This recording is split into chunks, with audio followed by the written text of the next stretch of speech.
எல்லாருக்கும் வணக்கம். Welcome to Ranipet சமையல். இன்றைக்கி நம்ம ஒரு சூப்பரான ஹோம்மேட் ரெசிபி தாங்க பார்க்க போகிறோம். ஹோம்மேட் பன்னீர் வந்து எப்படி செய்கிறதுன்னு பார்க்கலாம்.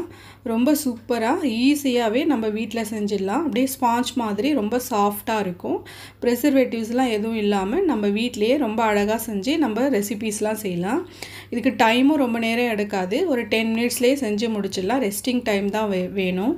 வாங்க எப்படி செய்யுதுன்னு பார்க்கலாம்.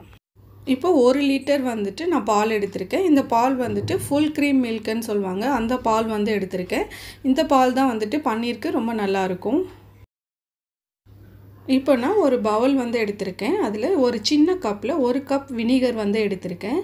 1 கப் வினிகருக்கு 2 கப் அளவுக்கு தண்ணி எடுத்துக்கலாம். எடுத்து நல்லா மிக்ஸ் பண்ணி எடுத்துக்கலாம். இதுக்கு வினிகர் தான் எடுக்கணும்னு இல்லை, லெமன் ஜூஸும் எடுத்து தண்ணி போட்டு மிக்ஸ் பண்ணிக்கலாம்.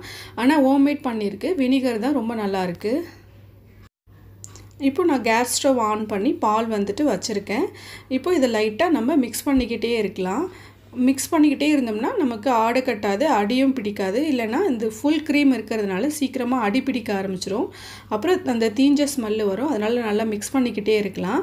இப்போ பால் பார்த்திங்கன்னா கொதிக்க ஆரம்பிச்சிருச்சு. இப்போது மீடியம் ஃப்ளேமில் ஒரு 3 to 4 மினிட்ஸ் வச்சு எடுத்துக்கலாம். அப்போவும் லைட்டாக நம்ம மிக்ஸ் பண்ணிக்கிட்டே இருக்கலாம். ரொம்ப நேரம் காயணும்னு அவசியம் இல்லை பால் வந்துட்டு.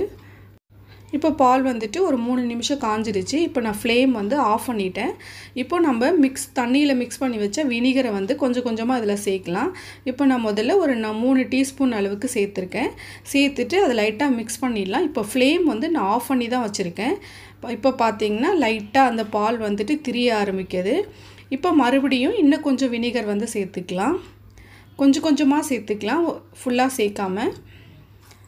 இப்போது சேர்த்துட்டு மறுபடியும் வந்து நல்லா மிக்ஸ் பண்ணிக்கலாம். ஃப்ளேம் வந்து ஆன் பண்ணிட்டோம்னா ரொம்ப இறுகி போயிடும் உங்களுக்கு பன்னீர் வந்துட்டு. அதனால் ஃப்ளேம் ஆஃப் பண்ணிவிட்டு அதுக்கப்புறமா வினிகரை வந்து சேர்க்கலாம். இப்போ மிச்சம் இருந்த வினிகரையும் இப்போ நான் சேர்த்துட்டேன். இப்போ பார்த்திங்கன்னா ஃபுல்லாக வந்துட்டு அது பன்னீராக வந்து மாற ஆரம்பிச்சிருச்சு. அப்படியே டேர்ன் ஆகுது.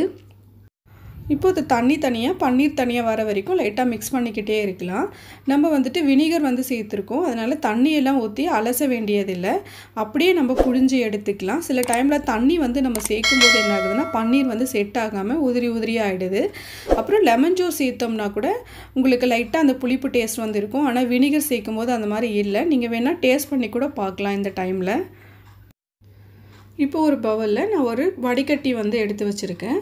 இப்போ இது மேலே ஒரு காட்டன் கிளாத் வந்து நான் போடுறேன். இந்த காட்டன் கிளாத் வந்து நான் தண்ணியில் நனைச்சி நல்லா புழிஞ்சு எடுத்து வச்சுருக்கேன். இப்போ இதை வடிகட்டுறதுக்காக இதை முதல்ல செட் பண்ணி வச்சிடலாம். இப்போ நம்ம ரெடி பண்ணி வச்சுருக்கேன் அந்த பன்னீரை எடுத்து இதில் ஊற்றி நல்லா வடிகட்டி எடுத்துக்கலாம். வடிகட்டும் போது ரொம்ப அழுத்தலாம் வேண்டாம், லைட்டாக அதை புழிஞ்சி மட்டும் விட்டால் போதும். இப்போ எல்லாத்தையும் இதில் சேர்த்துடலாம். இப்போ நான் எல்லா பன்னீரையும் இதில் ஊற்றி முடிச்சிட்டேன். இப்போது இந்த துணியை ஒரு பக்கமாக எடுத்து அதை லைட்டாக புழிஞ்சி எடுத்துக்கலாம். ரொம்ப பிடிச்சி அழுத்தலாம் வேண்டாம், லைட்டாக அதை ப்ரெஸ் பண்ணாலே போதும். தண்ணி எல்லாமே வடிஞ்சிரும். ரொம்ப அழுத்தி விட்டாலும் சில சமயத்தில் அப்படியே உதிரி ஆகிடும் பன்னீர். அதனால் லைட்டாக புழிஞ்சி விட்டால் மட்டும் போதும். இப்போ நான் ஒரு தட்டு மேலே ஒரு பாக்ஸ் வந்து வச்சுருக்கேன் ஸ்கொயர் டைப்பில். அப்போ தான் ஒரு ஷேப் போகிறதுக்காக நான் அந்த பாக்ஸ் வந்து வச்சுருக்கேன். இல்லை வடிகட்டி மாதிரி தட்டு ஏதாவது இருந்தாலும் அங்கே அதில் நம்ம வச்சுக்கலாம். இப்போ இதை வந்து மேலே வச்சுட்டு லைட்டாக அப்படி ப்ரெஸ் பண்ணி விட்டோம்னா நமக்கு என்ன ஷேப் வேணுமோ அந்த மாதிரி லைட்டாக ப்ரெஸ் பண்ணி விட்டுடலாம். இப்போ நான் ஓரளவுக்கு ஸ்கொயர் டைப்பில் வர்றதுக்காக அதை வந்து லைட்டாக அப்படி ப்ரெஸ் பண்ணி விடுறேன். இப்போ அந்த துணியை வந்து லைட்டாக எடுத்துடலாம். ரொம்ப துணி மேலே இருந்துச்சுன்னா அந்த துணியோட அச்சு வந்து அதில் ரொம்ப பதிஞ்சிரும். அதனால் ஒரு சைடாக மட்டும் எடுத்துகிட்டு லைட்டாக ப்ரெஸ் பண்ணி விட்டால் மட்டும் போதும்.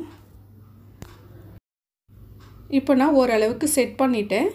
இப்போ இதை அப்படியே வச்சுட்டு மேலே ஏதாவது ஒரு வெயிட்டான பொருளாக வச்சிடலாம். நான் வந்துட்டு நம்ம பூண்டெல்லாம் இடிக்க வச்சுருப்போம் இல்லைங்களா, கல், அதை வந்துட்டு இப்போ நான் அதை மேலே வச்சுருக்கேன்.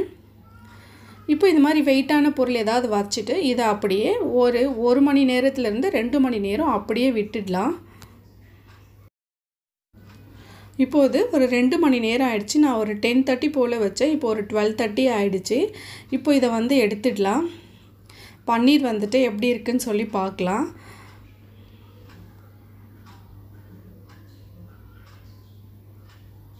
இப்போ பாருங்கள், சூப்பரான ஹோம்மேட் பன்னீர் வந்து ரெடி ஆகிடுச்சு. ரொம்ப அழகாக வந்து செட் ஆகிடுச்சு. நம்ம ரொம்ப போட்டு புழியெல்லாம் எதுவுமே இல்லை, ரொம்ப சூப்பராக வந்து செட் ஆகிடுச்சு. இப்போ பன்னீர் வந்து கட் பண்ணி எப்படி இருக்குன்னு சொல்லி பார்க்கலாம். பார்த்தீங்கன்னா கட் ஆகுறது ரொம்ப சூப்பராக அப்படியே பட்டர் மாதிரி உங்களுக்கு கட் ஆகுது. ரொம்ப ஸ்பாஞ்ச் மாதிரியும் இருக்குது. இப்போ நமக்கு கட் பண்ணி நமக்கு என்ன ஷேப்பில் வேணுமோ அந்த மாதிரி கட் பண்ணிக்கலாம். இப்போ இந்த ஃப்ரிட்ஜில் வச்சு ஸ்டோர் பண்ணி நம்ம ஒரு 3 நாள் இல்லை 4 நாள் வச்சும் நம்ம யூஸ் பண்ணிக்கலாம். கடையில் வாங்கும்போது ப்ரிசர்வேட்டிவ்ஸ்லாம் இருக்கும். அதுவும் இல்லாமல் காசும் உங்களுக்கு கூட இருக்கும். நம்ம வீட்டிலே செய்யும்போது காசும் உங்களுக்கு ரொம்ப கம்மியாக இருக்கும். பாருங்கள், ரொம்ப சூப்பரான பன்னீர் வந்து ரெடி ஆகிடுச்சு. இதே மாதிரி செஞ்சு பாருங்கள். எப்படி இருக்குன்னு சொல்லி கமெண்ட் பண்ணுங்கள். எங்கள் சேனலுக்கு மறக்காமல் சப்ஸ்கிரைப் பண்ணுங்கள். பக்கத்தில் இருக்கிற பெல் ஐக்கானை கிளிக் பண்ணிட்டீங்கன்னா நாங்கள் வீடியோ போட்ட உடனே உங்களுக்கு நோட்டிஃபிகேஷன் வரும். தேங்க்யூ.